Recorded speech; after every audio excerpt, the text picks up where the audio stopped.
Akkor a gólok, tehát 14. perc.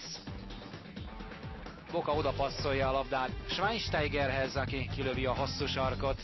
Ezzel indult tehát a show.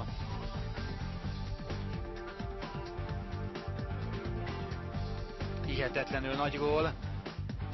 És hát meg lehet dorgálni a teljes stuttgarti védelmet. Abból a szögből azért egy jó kapusnak sem illik gólt kapni. Tehát azért ez nem volt le semmit Schweinsteiger érdemeiből. Aztán megint egy nagy roham.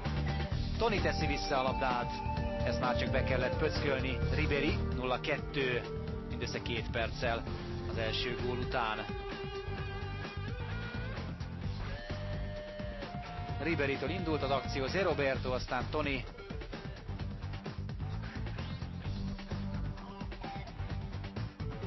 Teljesen kisakkozták a stuttgarti védelmet. Ismét Ribéry, aki nagy kedvel játszott. Toni, ez volt a harmadik vendéggól az első félidő hajrájában.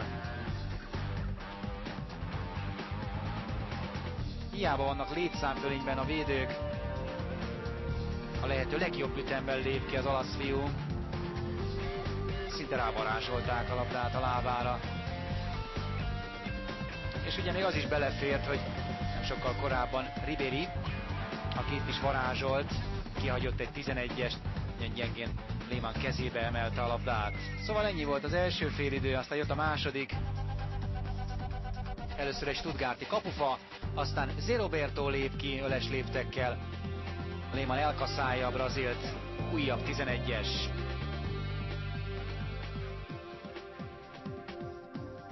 De Roberto azért megadta a módját, szóval így kell úgy esni, hogy a játékvezető is a büntetőpontra mutasson. Schweinsteiger szépen bebelsőzi a bal alsóba, ez a második gólja, a Bayernnek pedig már a negyedik, és ezzel még mindig nem volt vége.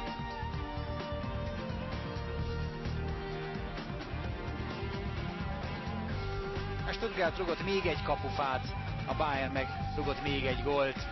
De Roberto, aki a büntetőt kiharcolta, egyébként is a mezőny egyik legjobbja volt a veterán brazil. Ezt a támadást ő fejezte be szépen. Toni adta a gólpasszt. Ez volt tehát az 5. Bayern gól.